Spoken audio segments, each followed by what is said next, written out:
So welcome everyone. Welcome everyone. Just to give you a little bit of my background, you already know, obviously, I'm the resident Zen teacher at the Madison Zen Center, spiritual director. But outside of that, I spend most of my time in a basement in a lab called the Center for Sleep and Consciousness. I've been doing that for maybe 13 years. Most of my research has been related to meditation the last 8 years and consciousness, but I've been involved in a lot of sleep research as well, and certainly a lot of the major publications have come out of the lab that I'm in. So today I thought I would emphasize more circadian rhythms and timing and really how it's involved in mental health because I feel like it's one of the lowest hanging fruits that we can actually do something about. We can't do anything about our genetics.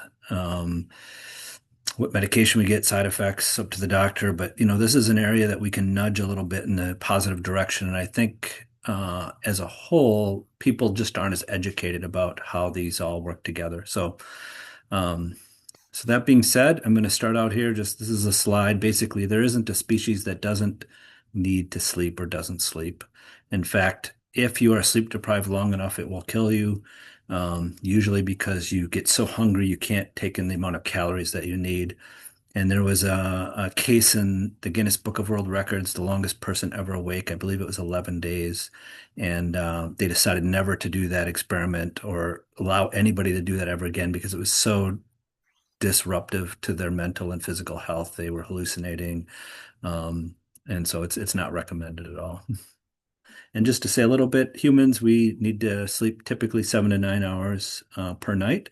And there's one or two slides in here that I gave a talk back at the Rochester Zen Center, maybe in 2013, on sleep and meditation, the science of sleep and meditation. So some of this, I have the same slides. But women typically need 45 minutes more than men. I don't think a lot of people know this. And they also seem to be more susceptible to some mental health issues. And I think part of it is sleep disruption. Our society is really geared more towards men. And so if you're not getting enough sleep and you're a woman, it's going to affect you even more. And then some species like the dolphins, they sleep with half of their brain. And some of the research I'm going to show you is that humans don't sleep all or none either. Believe it or not, parts of your brain can be sleeping while you're awake and conscious. Why such fun? So, um, What was that last there we are. sentence? So What was that here, last sentence? this is someone who's sleep deprived. We've all experienced this before. I'll show this little video if you haven't seen it.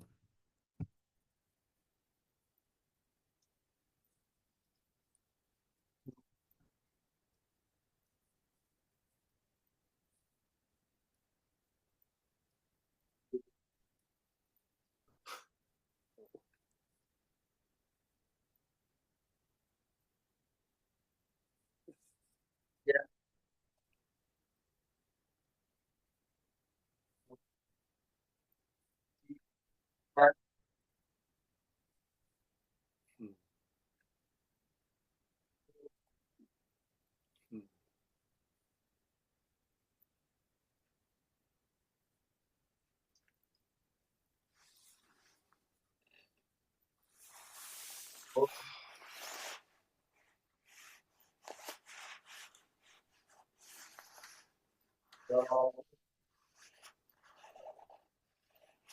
So some of us have experienced that in the Zendo ring sessions, but it's torture. When you are that tired, we all have the experience. It's really rough. If you've had to stay up all night, I've had that experience doing sleep research. And that kid, he probably has one of two things going on. He's was either up all night playing video games, whatever the equivalent is of that in the temples, or he may have a delayed sleep phase, which I'll talk more about later. So this was a recent publication. This is from 2025, and it was the National Sleep Foundation. What they found when they polled people, 6 out of every 10 adults don't get enough sleep. Nearly 4 in 10 adults have trouble falling asleep 3 or more times per night. Almost half of adults have trouble staying asleep 3 or more times per night. And people who get the National Sleep Foundation's recommended amount, 7 to 9 hours, are more likely to be flourishing. Hmm. Hmm. And this is insomnia in the US adults. Roughly 32%, 35% have had insomnia symptoms, and about 12% have chronic insomnia. The consequences of deprivation are not really always recognized, but it's very prevalent. And this is global trends of depression across time, 1990 to 2021. We found is depression and anxiety have increased globally. It's accelerated after 2010. And I think some of this is because of screens. There's just been around that time, smartphones were more common, and social apps started coming up. And COVID just amplified these trends even more, I think, because we spend more time, well, certainly more time isolated from humans, which is definitely a need for all of us, but probably more screen time as well. And then adolescents and young adults, steep rise in depression and anxiety, especially post 2010. And there is a sex difference. There seems to be a greater rise in women than men, especially younger women. There's been a few different things that have attributed to this. Certainly, social media is one, but also it could be that they typically need more sleep and they're not getting it. And this just shows the global prevalence of mental disorders. Roughly from 1990 to 2020, it's increased basically 1.8%. And this is from a book um, called Your Stone Age Brain in the Screen Age by Richard Cytowic. And talks a little bit about maybe how we've evolved technologically, um, but our biology is way behind. So human brains have evolved for slow, sparse, multisensory environments. Digital environments deliver constant novelty and stimulation. I think I hear an echo as maybe someone's mic is on. Dave, maybe your mic is on. Oh, it is indeed. Yeah, that might be better. Digital environments deliver constant novelty and stimulation. You think of the new apps, TikTok and Instagram, it's just continuous short videos. Ancient orientating reflexes are continually activated. So one of the things that our brain is activated by is movement, quick movement. A lot of times it could be a threat. And so we're just designed to respond to this. It's why you have a hard time paying attention when the TV is on, because your attention just wants to be drawn to the movement of the TV. And the consequences are we have attentional fatigue, sleep disruption, and internal clock misalignment. And just to put a plug in for decision fatigue, which is when we have to make a lot of decisions, for example, deciding what toothpaste to buy, you might feel exhausted at the end because there's so many decisions, and each one of those decisions has a metabolic cost. The other thing that's fairly common is the news cycle. If you imagine growing up in a village and someone from another village comes and tells you this horrible thing that happened in the other village, you'd have time to process it and maybe think about it. But then imagine a whole line of people, one after the other, telling you a negative thing about that happened in all these other villages across the world. You would become overwhelmed pretty quickly. You would either become numb, apathetic, or you just wouldn't be able to function properly. And because we are empathic beings and we normally react to horrible things with empathy. And you are not broken, the environment has changed. So human brain has not changed in thousands of years. The sensory and temporal environment has changed rapidly, and sleep and attention systems are responding to as expected. So the argument here from this same book is that um, our brains are just reacting to the technology that we've created, and it's just going to accelerate for young people that have to deal with AI. I mean, there's no end in sight. It's really growing exponentially. And so to be on high alert and vigilant and maybe not be able to down regulate your cortisol and your nervous system, which affects your sleep and your cycles, part of it's just overstimulation. And it's why meditation is so important to spend at least some time every day in meditation to down regulate your nervous system so that you can respond more appropriately and also have technological breaks, I think, are important. Times when you just set it all down, turn off the news, the phone, and because at this point, there's some people that barely even go through the night without picking up their phone to look at messages. So just to give you a little bit of background on sleep cycles. So here we have wake, and as you go into sleep, you go into this really deep sleep, say stage four. It cycles about every hour and a half, and this will repeat up to say 8 hours.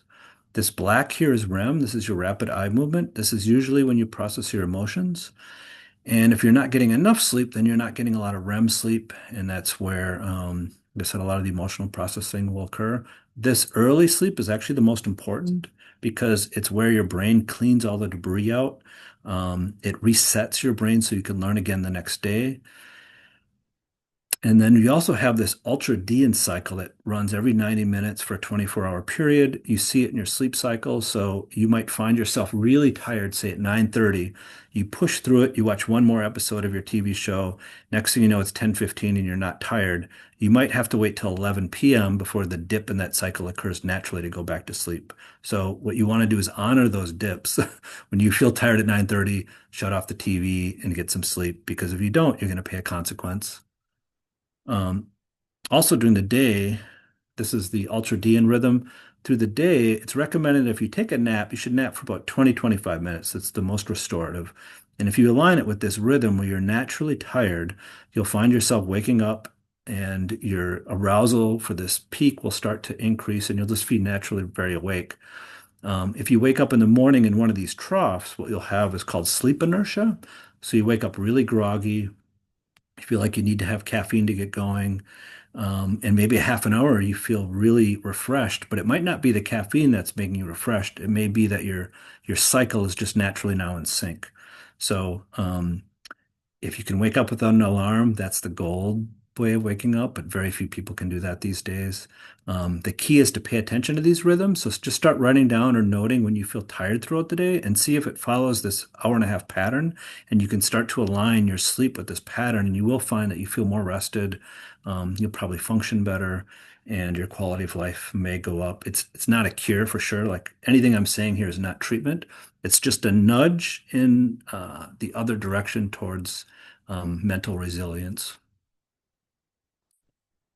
So as you age, unfortunately, we're all prone to this no matter what we do. The elderly have a deterioration in their sleep cycles. You have more awakenings. You have a harder time going back to sleep. You eventually kind of revert back to a very young child where your sleep cycle isn't even really in rhythm with the 24-hour period. And you can do your best. Some of it you can help, and some of it you can't. It's just something to be aware of, and some of it you just have to accept. It's part of the normal aging process. I do want to mention sleep apnea. So there's certain sleep disorders that will make your sleep look like this on the bottom, all this fragmentation instead of these nice hour and a half cycles. A lot of times it goes underdiagnosed, and what sleep apnea is when you stop breathing throughout the night, and it could be up to 100 times an hour. And it's as if someone is choking you and depriving your brain of oxygen, and so your body wakes up to breathe again. And you usually don't remember these. You're more prone to it after 50, and there's treatment, which is called CPAP. It's just positive air that gets forced into your lungs that keeps you from stopping to breathe. Part of it is musculature. It's not always um, age. It just has to do with our deterioration of our muscles, but also posture can make a difference. So whether you sleep on your back or your side, and you can imagine how you would feel if you slept through the night and you were being choked multiple times per hour. You would wake up feeling rather groggy.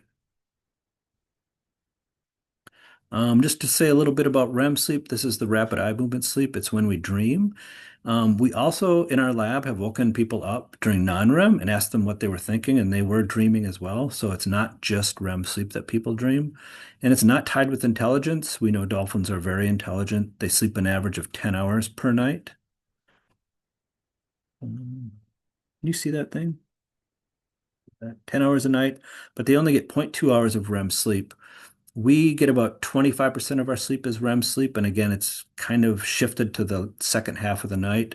I think it's why during sesshin, when you only sleep 5 or 6 hours a night or less, and you start having all these dreams come up, it's because you're not getting your dream sleep. And so it starts to happen earlier. In fact, one of the signs or marks of depression is you have early REM onset. So when you go to sleep, instead of having really deep sleep the first 3 hours, you go into REM sleep right away and start dreaming. And some of the antidepressants will actually suppress the REM or help regulate it so that it's more in line with the normal sleep cycle. It happens later in the night.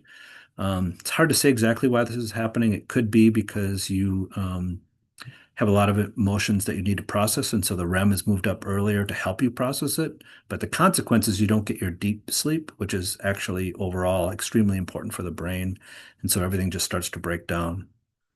Bats, interesting, they sleep almost 20 hours total out of a 24-hour period and get 4 hours of REM sleep.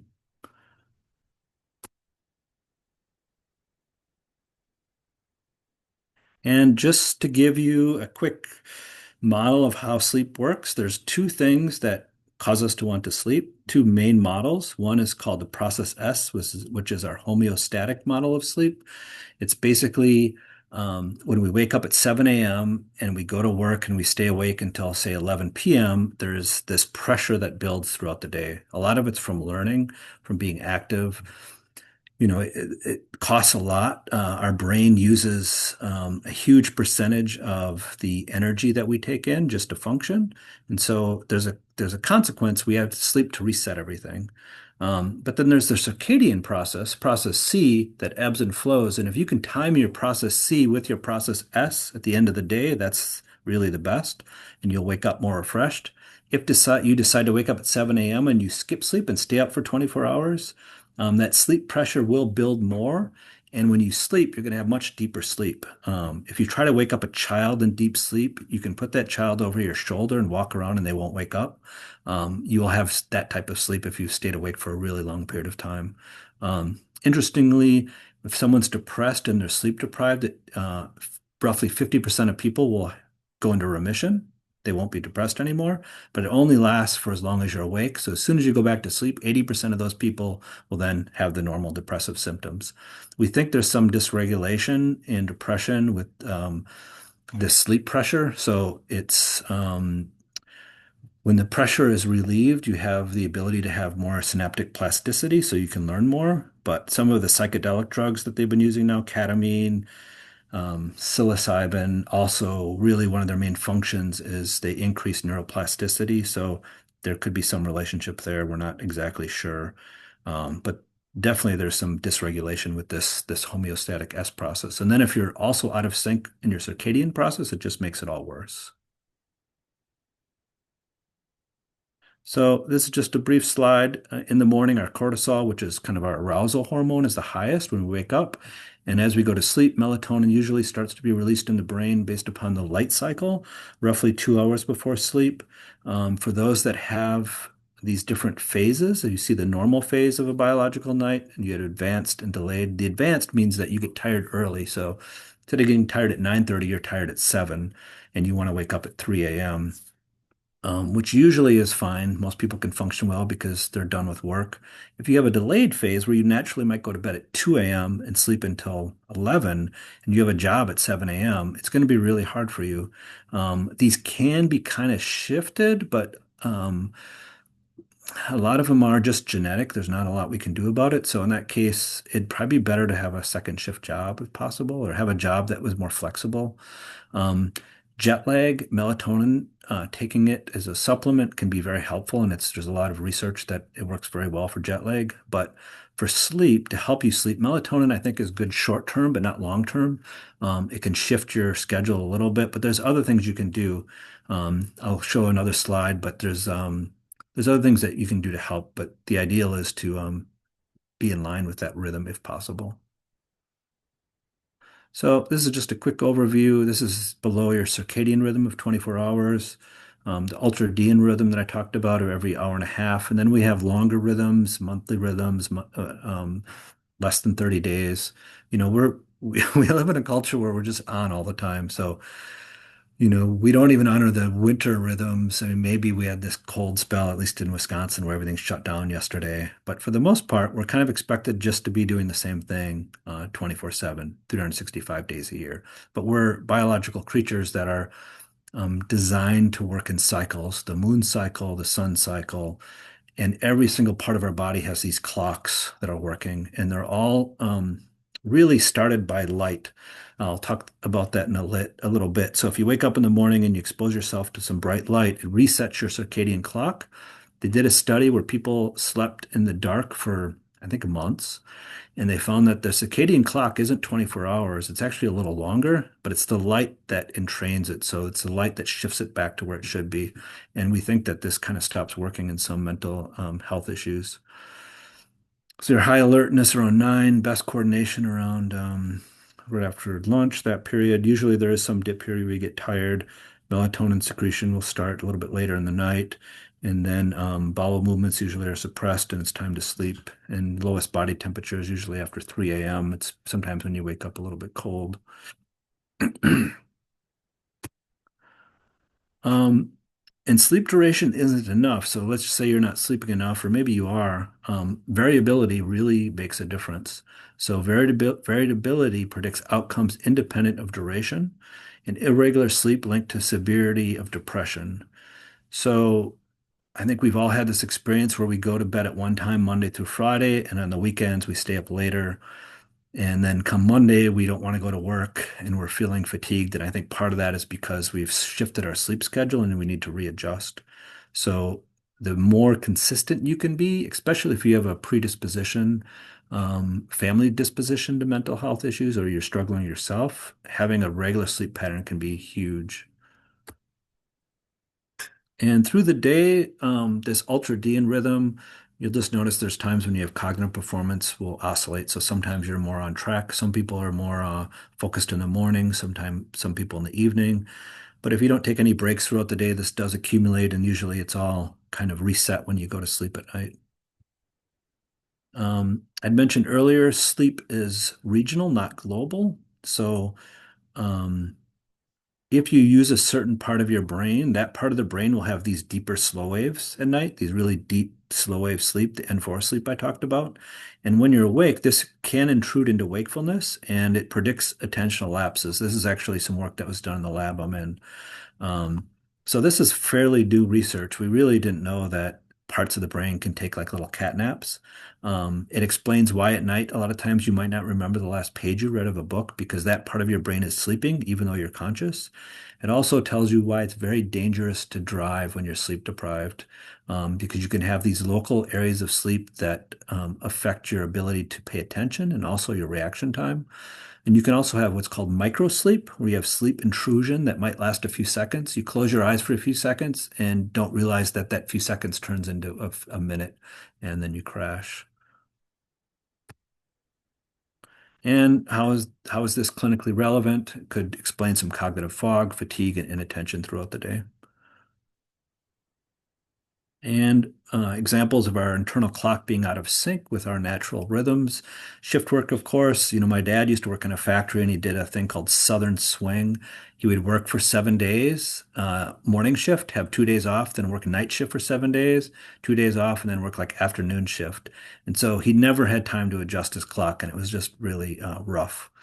Social jet lag means sleeping during a certain time during the week, and then on the weekend staying up late and hanging out with friends, and because you want to catch up, and then you pay a price. And then irregular sleep schedules, just some nights you go to bed at 8, some nights you go to bed at midnight. You think you can catch up with sleep on the weekends, but that's not the case. You do pay a price, and sleep really is. Um, really, I would put it up there above exercise and diet. It's really important to get good sleep. If you do this weekday, weekend timing mismatch, it's associated with an increased risk in depression and metabolic risk, meaning diabetes, cardiovascular disease, prediabetes, insulin resistance. So this is just a good overview. Don't need to know much about this, except that these are all connected. Your circadian rhythm, your mood regulation, and your sleep. You have your gut microbiome has its own clock. Your molecular circadian rhythm has its own clock. And when you exercise, when you eat, when you sleep, when you do these, make a big difference. So they did a study of people eating the exact same diet, the same calories. One group ate it in the morning and maybe stopped around 3 or 4 p.m. Another group ate the same food, ate it later, say noon to 9 p.m., and they gained weight and the other group didn't. So when you eat does make a difference.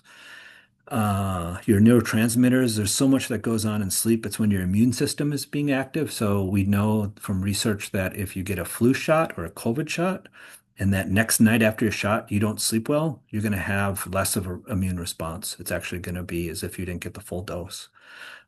So a ton is happening at night that your body's doing repairs, the immune system is doing its work. If you're, say, eating too late, then some of that energy needs to go to digestion. It's not available for other things. That's just one example. Or if you do exercise too late at night, that can throw things off as well. Inflammation is involved in all of this. And one positive note, if you are a meditator, I assume everybody here is, meditation has been shown to reduce inflammation in the blood when we looked at people that did short periods of meditation. Not going to go through all this. This is just all the different effects of health when our circadian rhythm is disrupted. SCN is our kind of our major clock that kind of sets all the other clocks. This is the one that kind of gets reset with the light in the morning. So let's say you have a stressor. We all have stressors. It could be work, could be loss of relationship, could be a diagnosis. Ideally, it's transient, but you're going to experience some depression, some anxiety, some insomnia during this time.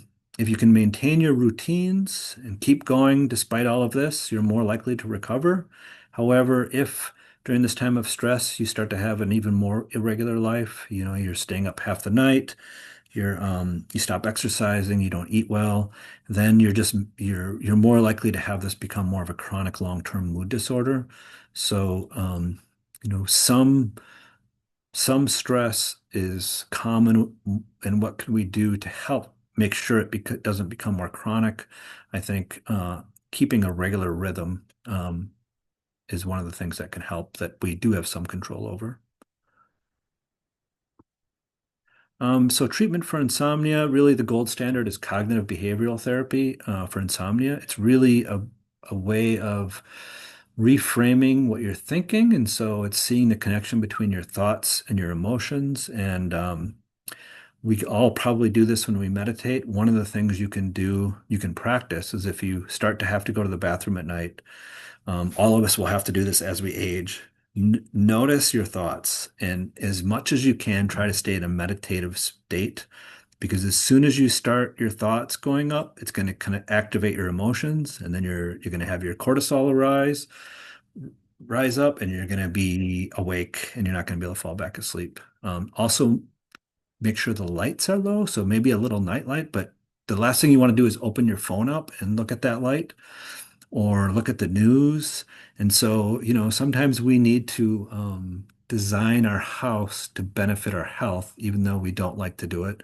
And, for some people, they can get a lockbox where they lock their phone up at a certain time before bed, and it will unlock in the morning, as an example, or maybe during meditation. These devices are made to be addictive. It's not that we are deficient. It's like they're designed by some of the world's experts in psychology to make us be on them for as long as possible. So we need to do something to counter that. And that's one of the things that we could do. And then they did do a study where they compared this cognitive behavioral therapy to meditation and in particular Tai Chi. And they actually found that it had the same effect, very positive, but it took up to 12 to 15 months. So the cognitive behavioral therapy is very short acting, can work quickly, but meditation and meditation type practices can also help. And I mentioned earlier, there's plenty of research now that shows stress and inflammation. Stress goes down as well as inflammation.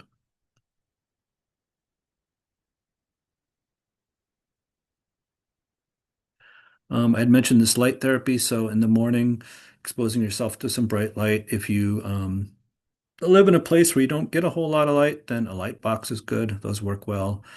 Timing again is important. So, you want to check with their healthcare provider on when you would do that. Timing your sleep is another form of therapy, chronotherapy, and then melatonin can help you shift. But like I said, it's better short term than long term. Meditation and sleep. This was a study done a while back. They took 7 long-term meditators who were meditating at least 2 hours a day for 3 years. They were doing a retreat. I think it was a 3-year retreat. And the meditators were sleeping on average 5.2 hours a night compared to non-meditators of, say, just slightly less than 7 or 8. And they did a reaction time test, and what they found is that the long-term meditators doing this retreat weren't as impaired. They were basically not impaired at all on their reaction time.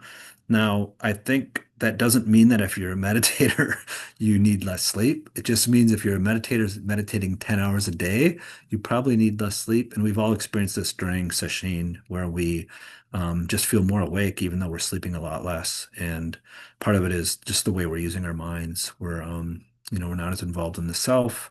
We're focusing on our practice, even though that does take energy. It shows you how much energy it takes to keep this narrative self going all the time. It's really consumes a lot of our brain energy.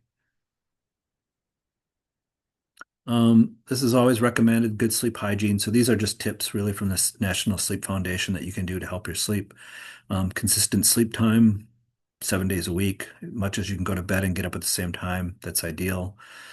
Wind down with a bath or a book. A hot bath can be good. There's some evidence that might increase deep sleep. Um, put the phones away, shut off the TV. Cool room, 60 to 67 degrees is recommended. Have it quiet, dark, comfortable, of course, a nice bed and pillow. Posture makes a difference. I found myself in a situation where I was sleeping on my stomach and I was having neck pain, and I had to train myself to sleep on my side. I bought a Husk cushion. It took me a year probably to get comfortable, but then all my neck pain went away and I felt much better. So occasionally we find that we have to, the sleep posture that we loved for years may not work for us anymore, and we have to shift that. Um, the last food ideally should be 2 to 3 hours before bed. This can be hard sometimes. Say you've had a long day, you're stressed, and if you're sleep deprived, one of the things we crave is carbohydrates. So when I would work late at night, watching people sleeping, I would get done in the morning and I just want to go have cake. And your willpower is less because you're tired. And so, ideally cut the food out a couple hours before bed. You will get a better night's sleep. And the hunger, you'll find it's kind of interesting, but it doesn't last that long. It might only be 15 minutes, and then that desire to eat will go away. You'll forget about it. Just like having to itch while you're sitting and not moving. And then try to get some exercise every day. Just going for even a walk outside could be helpful. I think, like I said, we're biological beings meant to be in rhythm with nature. And so if we can get a little time outside and get some fresh air, that can help a lot. So really the key points here are circadian disruption affects all bodily systems, immune system, cardiovascular system, mental health system. Um, Pretty much it's all connected. Inflammation and sleep timing matters as much as duration, and alignment is therapeutic. So if you can just nudge things in that way a little bit, it can help. Like I said, we can't do anything about our genetics, um, but we can instead of making it worse, we can hopefully move it in the opposite direction. So questions, and then I have one more screen that is just some information in case you want to check out these books. This book, Why We Sleep by Matthew Walker is quite good. Promise of Sleep is another great one. And then the National Sleep Foundation has tons of great resources, as well as MIT Sleep. They have some great resources to learn about sleep as well.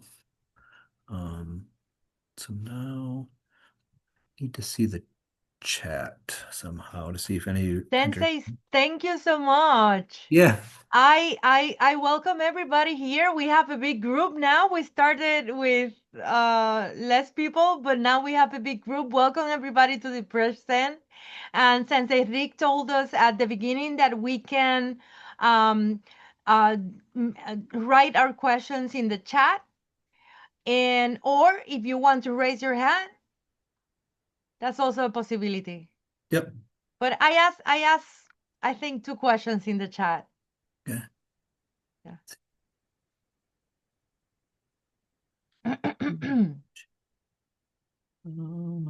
I might have to close this window to see the chat. I think I do. Oh, yeah. Oh, these are reference. If anybody wanted some clinical references, those are the references. So let's see. Oh, excuse me, Sensei, I have a question. Yep. Does anybody has a problem with recording the Q&A, or maybe I should stop the recording of the Q&A? No? Anybody? Okay, then let's start with the question and answer. Yes. So, trying to find the chat here. Let's see.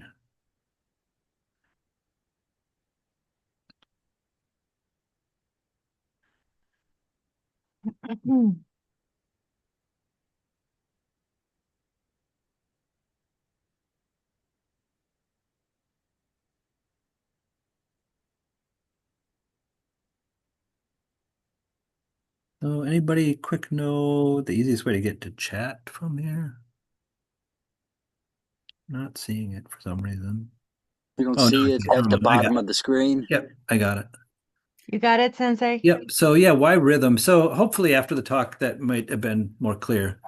Um, these rhythms that we all have. Does that make more sense now? Yes. Okay.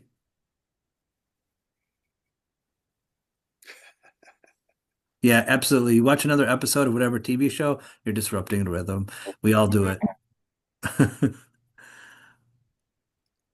So I really think the first thing to do is just become curious. I usually recommend people when they're meditating, it's a playground to explore. You want to become very curious about how your mind, your emotions create reality and start to find patterns. And with sleep, it's just noticing when we're naturally tired. Maybe it'll take you a month or two to get in touch with these cycles, but the more you pay attention, the more it's going to be obvious. And you'll start to just, if you do the quick math, an hour and a half, you'll see that it follows your daily sleepiness as well. And so you just design your sleep schedule around it. If it's some people it's 10, some people it's 11, some people it's 9:30, but you always will see usually a dip every hour and a half. Um, Now, there could be some medications that might make that harder to be aware of, but I think it'll still be intact. So the first step is just, yeah, curiosity and then experiment. So if I go to bed at this time for the next week, how do I feel? Like maybe for a week or two, I'm just going to try to be consistent. When I feel tired, I go to sleep and just see if it changes anything. Um, if you only sleep 4 hours a night and you wake up feeling great and you have no problems and you're emotionally good, then it's really not a problem. Mm. So we also don't need to pathologize sleep. There's actually a disorder now called orthosomnia, where people have these smartwatches and they look at their sleep and they try to get the highest score possible, and they start to get stressed. And the fact that they're tracking their sleep makes their sleep worse. So, it's nothing to get obsessed about. It's just, we just want to gently try to shift things in a more attuned way. Oh, I think there's some echo going on. If we could, yeah, um, mute ourselves. Sensei, Zachary Barber has raised his hand. Okay. Yep. So I don't know if, Go yeah. ahead. Sure, thank you. Yeah. This is all so interesting. I guess I'm super curious about if you could say more about meditation and sleep. I've Mhm. got a few questions. I'll just try to rattle them off quickly. Can regions of our brain sleep during meditation, and can it promote that kind of regional sleep pattern? So that's one question. The other is sometimes I find that in my own practice, actually, meditation promotes a kind of like wakefulness and Mhm. uh, um, energizing effect. So Mhm. I sometimes try to avoid meditating if I wake up in the middle of the night. But I wonder what you recommend along those lines. So yeah, those are my questions.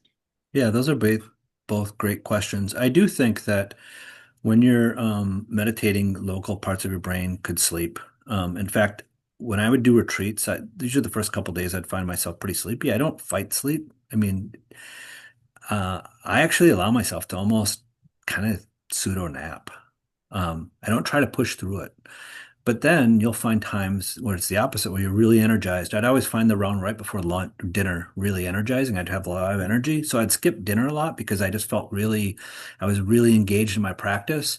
But then the times when I was like super sleepy at night, sometimes you can push through past that sleepiness and you'll kind of have another upswing if you want to stay up later. But a lot of times you can just relax and just allow your brain to do what it needs to do. And that will actually be more refreshing than fighting against it because then you're not letting the brain get the little bit of rest that it needs. And then as far as timing of meditation, I think some people naturally probably should not meditate so much late at night before sleep because it can be arousing. And so most of their meditation is going to be earlier in the day. This is just daily meditation versus retreats. And I agree. If you wake up in the middle of the night and meditation is arousing, then I wouldn't meditate. I would just do kind of like instead of doing, say, working on mu or doing a concentration type practice, do more like shikantaza, open awareness. We are just hearing, paying attention. You're really not trying to do anything in particular. You're just trying not to get too engaged in thoughts. So whatever helps that. It could just be listening to the silence or whatever sound is going on. Um, if you pay attention too much to your body, that could also make you a little more awake. So, you'll have to find what works for you. Everybody's going to be different in this case. But certainly if you do find it arousing, then, I think limiting the amount of meditation you do before sleep so that you don't find yourself just really awake as a result. Thank you so much. Could I just ask one more very quick one? I don't want to Sure. monopolize, but just very quickly. Could it be true that long-term meditators need less sleep? And I'm not talking about like 2 hours a day of meditation, but Yeah. if you're just sitting for 30 minutes a day for years and years, or even an hour a day, could that lower your sleep need? Could, but I think it probably is more dependent upon what you do during the day. So Okay. let's say you are meditating 3 hours a day, but you're running 50 miles, Yeah. for example, you're going to need more sleep. Or if you're learning something, we all know the experience of having to learn, say, maybe a language or math. You kind of feel this exhaustion at the end of the day because you're learning a task. So it really depends, I think, more upon how you're using your mind. If you're in a spot where you can do a lot of meditation and everything. It's not really challenged in that type of strong way, then maybe you would need a little bit less sleep. Um, Thanks yeah, so much. Thank you. sure. Sensei, you have new questions in the chat. Yeah, so this says sleep apnea can also be treated with dental appliances. Oh yeah, so absolutely. We've actually done some, I didn't was involved directly, but there's been some studies on that. It opens up the device. There's also another thing that you can put on your nose that creates back pressure Mhm. that people have used to treat sleep apnea. Yeah, I do recommend napping during the day. Like I said, try to keep it to 25 minutes or less. If you sleep too long, what happens is you end up dissipating the sleep need, this process S, and then it might make it harder to fall asleep at night. But a quick 20-minute nap once a day can be extremely restorative and it shouldn't affect your sleep.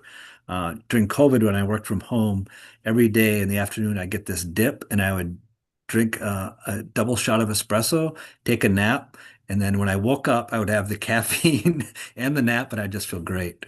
It was kind of like one of my little tricks. Do we need to separate sleep and TV by about 2 hours? I would say it depends on the individual. So for some people, yes. For some people, no. Same thing with caffeine. For some people, um, we all metabolize things differently. So for some people, they can metabolize caffeine quickly, and they might be able to drink caffeine up to an hour before sleep. For other people, like maybe they can hardly metabolize it at all. And so for them, they have to drink tea and they can't drink coffee or it affects their sleep. So there's definitely variability there. And same thing with sleep with TV. I mean, it depends what you're watching. If you're watching something that's really disturbing, maybe, or really intense right before sleep, it's probably not going to be helpful. So, doing that not as long. Now, there is people that swear by having the TV on while they sleep. They like to have it on. It's calming, and maybe there is some people that works. It's like white noise, and it doesn't attract their attention. But I would say that's not the norm overall. Are there any Are there indications of higher neuroplasticity than we can observe in ourselves? So I'd mentioned earlier, Ben, I don't know if you were here, but one of the things that have been using, at least clinically, I don't directly, but I've been involved in some of this psychedelic research, is psychedelics seem to induce periods of neuroplasticity. So, um, for people that have depression, it can be beneficial. We think that there's some dysregulation in neuroplasticity when you have some mental health issues. Um, I'm working on a study right now that involves deep brain stimulation, electrical stimulation. We think that also works in that way. Um, kind of applying it in meditators. I could say more about that later.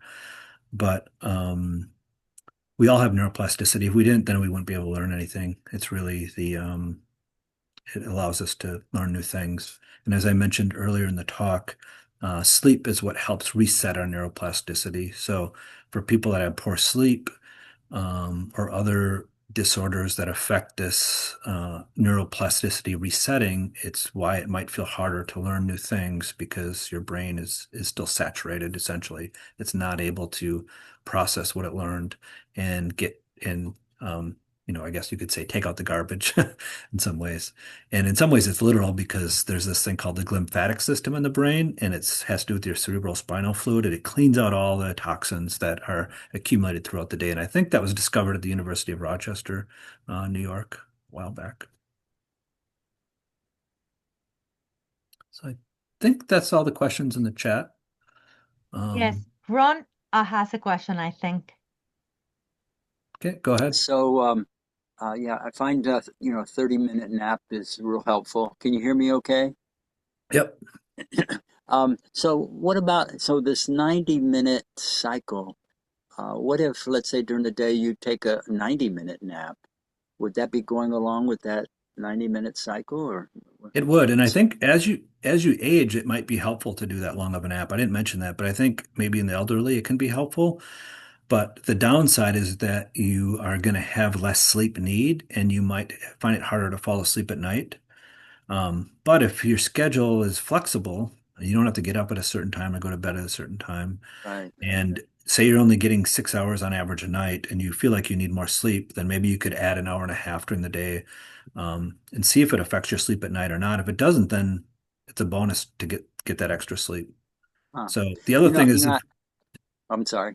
Oh, the other thing is if your rhythm's off, so people used to think, well, I want to wake up when I'm most refreshed, so I want to wake up at say 5:30, the bottom of this wake.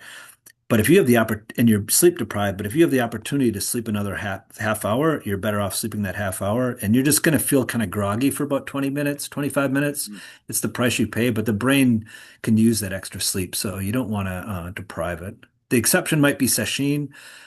I time my sleep based upon my sleep cycles when I'm doing retreats. Um, you know, you just kind of learn how to do that as time goes on, to be able to naturally wake up at some of these cycles and feel pretty refreshed. I for the longest time, I would sleep. I mean, I do sitting meditation right before sleep, and then I'd have a deep sleep, and stuff. So for a long time, that helped me, like calm everything down, to go to sleep. So I found sleep and sitting work well together. So Morning too can be helpful. When you first wake up, you'll have this brief period before all your thoughts come online, and you can extend this. And it's really a way to kind of experience some emptiness of the mind. It's just this awake, aware, but the story hasn't begun, the story of self and your day and the world. And so it's kind of neat. And if you can extend that, it can be really refreshing. I think it's similar to what they do. I don't yoga, nidra yoga, I think it is. In some ways, I think it might be similar to that. I You think could, Roshi yeah, told me one time he tries to sit before reading his emails. So good idea. yeah, yeah. Yep. Okay, thank you. Yep. Oh yeah, this is a good question. I do think you need to be careful if you have bipolar, and I didn't talk about this, but there's some mental health issues where if you don't get enough sleep, it can trigger it an onset. And bipolar is one of those. So if you epilepsy, you have to be careful too. If you don't get enough sleep, you can cause seizures. And so I think if you have bipolar and you do sashimi, you need to be really careful and just you need to sleep more. Um, especially if you talk to the monitors, whoever's leading the session, it'd be good for them to be aware of this. And certainly if someone was coming to Madison, we just work around it, you know. I think historically we've kind of treated everybody the same schedule. But I think as time goes on, that will become less the case, and we might be able to optimize things a little bit more for individuals, hopefully. I really um wonder, sleeping less during session, can it trigger a manic episode, a Yeah. depressive episode, or manic? It depends, if you have manic, if you're bipolar, if you have, it shows up in different ways. Some people just have manic episodes. Some people have manic and bipolar. Some are fast recurring, fast cycling. Some people are slow cycling. So it really depends on the individual. We just know for sure that if you start to disrupt your sleep cycle and you're not getting enough sleep, typically I would say manic, because one of the treatments I'd mentioned earlier for depression that can kind of get rid of it quickly is staying up, not sleeping. So you just feel pretty good. And I do think there might be a subset of people in Sesshin that have some underlying depression, and the fact that they're just not sleeping a whole lot makes them feel better. There's other things going on. There's an increase in serotonin we know that shows up through Sesshin, and there's definitely other things besides that, but I think it contributes. Um, so yeah, being aware of that, and like I said, if you have epilepsy too, you want to be careful, so you don't trigger a seizure. Any other questions? Oh, Yep. Zachary. If that's okay, if we have time, I'll ask another one. Sure. One thing that I'm really interested in this space is lucid dreaming and the relationship maybe between meditation and lucid dreaming. I don't know. Do you know anything about that? Could you speak to that at all? Yeah, a little bit. So we had a researcher, it was really his thing, lucid dreaming in our lab. He's moved on. Um, Personally, I've experimented with lucid dreaming. So they find that the younger you are, the more likely you are to lucid dream. And meditation actually has been shown to increase the susceptibility to lucid dreaming. And you can train yourself essentially by kind of self-suggestion before you go to sleep, saying, I'm going to remember my dream. And one of my best meditation experiences was during a lucid dream, believe it or not. It's quite interesting. Because you were meditating in the dream. In the lucid dream. Yeah. Yeah, yeah, I know that's a part of like certain Tibetan traditions, like dream yoga, they call it. Yeah, exactly, exactly. that's really cool. So one of the downsides, I used to just be, even before this lab, I was kind of fascinated by sleep. And so I used to record a lot of my dreams, but I found that I would have to wake up and write these things down in the middle of the night, and just started to disrupt my sleep. And so I stopped doing it. But I think lucid dreaming can be, it's a great opportunity to be conscious and know that the world that you are in is made up. It's not that much different than what we're experiencing now. We Right. have our world, but a lot of it's just this narrative language, and outside of what we're experiencing directly in this moment, everything else is in our heads that we've created, essentially. So it helps kind of loosen those bounds. And I think it can be a good spiritual practice. There's not a whole lot of teachers that teach it. There's a guy named, I think, Charles Morley, who wrote a book on it, lucid dreaming. I don't know, you could check his stuff out. Um, Sure. but yeah, it's interesting. I think it can be conducive to practice for sure. Is there any evidence that it's not as restful or good for you as normal sleep or normal dreaming? Nothing that I know of. I just know one person anecdotally that said they used to lucid dream all the time, and they were having so much fun that they just felt like it was not as restful. Huh. Mm. So, yeah. But that's a pretty advanced person. I haven't met anybody who can do it consistently all the time. When I would lucid dream, it would be pretty sporadic. And, I'd probably I can count on two hands how many times I probably had a lucid dream. So, Thanks. yep. Sensei Joel has a question. Sure. Uh, so I just, you know, I think in our modern age, there's this scientific analysis and technology and many distractions from the simplicity that once was for human beings in nature. Mhm. the Zen adage, when you're tired, sleep, when you're hungry, eat. To me, these remain foundational to Zen practice and mental health, because the reason why we have to have you come tell us how to sleep correctly is because we're so inundated with things that draw us away from our deepest essence, our intrinsic Hmm. guidance. And so what that points to for me is just Zazen clarifies. That's all. I mean, Hmm. um, and so I just wanted to, these things like lucid dreaming really could be considered like another form of Makyo, that they're not really nothing you want to get absorbed in or attached to. They're forms that arise and fall away. And so there's one thing that does not do that. What is that? That's kind of my question. So Yeah, well, but for most people, there's a long period between beginning meditation and seeing through it all. And so in between, it's all Makyo, you could say, like Mhm. you think of someone doing a 7-day retreat, how often are they actually totally on their practice and not thinking of something? So I kind of look at it as any tools we could use in our quote unquote Makyo world could be helpful. Um, but yeah, the book, I don't know if you were here for that, but one of the books I had cited this Stone Age brain in the digital age, it mm. really how disconnected we are from um, the normal rhythms of being a human being and Oh my connected to goodness, the I'm earth. so I did I came late and then I'm like Okay. reiterating what you've already covered. I'm so sorry. Sure, sure. Yeah, no worries. No worries. So this is all recorded. So if you check it out, I do talk a little bit about that. I think it's very important. And it's only going to get worse. So this is the problem with technology. It never goes backwards. Once we have cars, we don't go back to horse and buggy. And now we have Mhm. AI.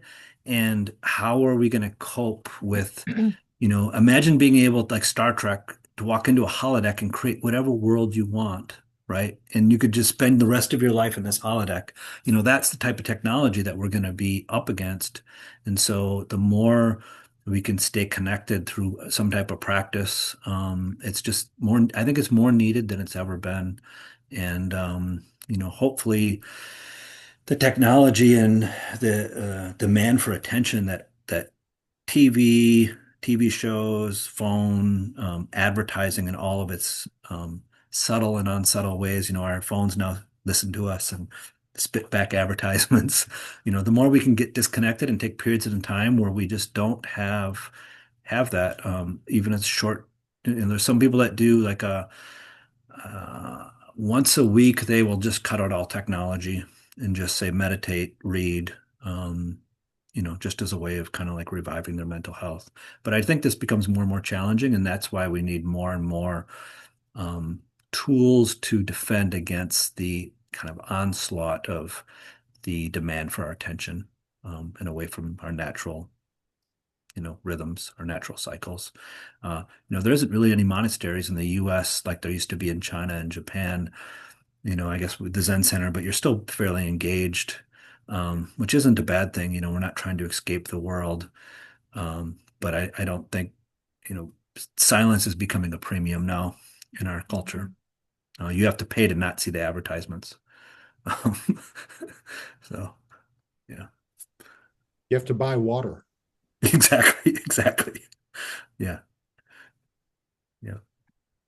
And even meditation, unfortunately, the apps. It's now everybody's on it. I meet a Yeah. lot of people that they have meditation apps, and like I said, you do. It's better than other things you can be doing on your phone and other apps. But yeah, well, we live in a capitalist culture, and they'll try to sell everything back to us eventually. Any other questions? Um, what do you think, Sensei? We wrap it up here? Sure, seems like a good Oh, time. this has been amazing. I'm so happy the person got to listen to you and your research and everything. And I um I want to invite you in the future again to Sure. talk maybe because you mentioned at the beginning that it is a very complex topic and you couldn't Yeah, talk about all yeah, the implications it has, all the dimensions it has. for sure. So, so I really appreciate and Yeah, appreciate everybody who came. And the Bresh Sen is meeting in 2 weeks, February 7th. Please come. Great. And And if you could um, share the video with me, and feel free to share it to anybody. and Like I I said, and I yeah, definitely will share this video with you, Sensei, and anybody who wants to see it again. I will write the email in the chat, depresssenrcc.org, and I will send it to you. great. Okay. Thanks. Thank you, everybody. Yep.